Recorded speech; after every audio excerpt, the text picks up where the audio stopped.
हा item please तुम्ही तुमच्या फॅमिली सोबत ट्राय नका करू। एक तेरा एक मेरा। नमस्कार, दिस इज नील विथ माझा सख्खा भाऊ। मंगळवारी पिंपरी बंद असते हे आज मैंने प्रत्यक्षात अनुभवलं। आता मोबाईल का कव्हर ज्याच्यासाठी आम्ही पिंपरीत आलो होतो वो गया तेल लावणे को। एवढ्या कमी गर्दीतून बाहेर पडल्याचा आनंद मनाने केली हम गया एक ऐसा ठिकाणी जिथे सगळ्याच भिंतींवर हे लिहिलेलं होतं, म्हणून हमने भी मांगाया एक मिसळ।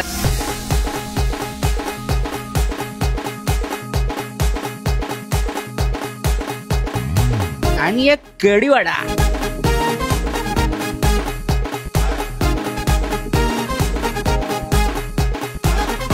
कधी एकदा खाईल असं झालंय। मिसळ आणि कढीवड्यासोबत त्यांनी आम्हाला सोलकढी आणि ताक पण दिलेलं आहे। मिसळी सोबत सुरुवात करूया।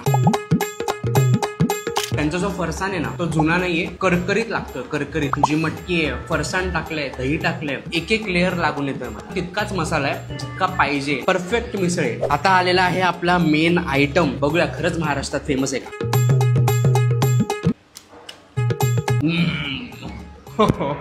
आता ही रिएक्शन का आली हे मी व्हिडिओ मध्ये तर मांडूच शकत नाही। मी ऍक्च्युअली पूर्ण वडा खाल्ला पण नाहीये। त्यांची कढी इतकी सुंदर आहे, मी अजून एक घास ट्राय करणार आहे। खरंच पीसीएमसीत कढी वडा मिळतो आणि असा कढी वडा मिळतो हे मला स्वप्नात पण वाटलं नव्हतं। अनलिमिटेड कढी आहे आणि आता अजून घ्यावं लागतं। भांडणं होत्यात बघ बाबा, भावाभावात फूट पडलेली आहे कढी वड्यामुळे। एक तेरा एक मेरा। मैंने क्या बोला था। हा आयटम प्लीज तुम्ही तुमच्या फॅमिली सोबत ट्राय नका करू, आणि केला भांडणं होणार, लिहून घ्या। जबरदस्त। आता इतकी यांच्या कढी वड्याची तारीफ झाली आहे म्हटल्यावर इधर एक बार आना तो बनताईचे। आवाज पुन्हा पापळाचा आणि झोप। खुर्ची द्या रे।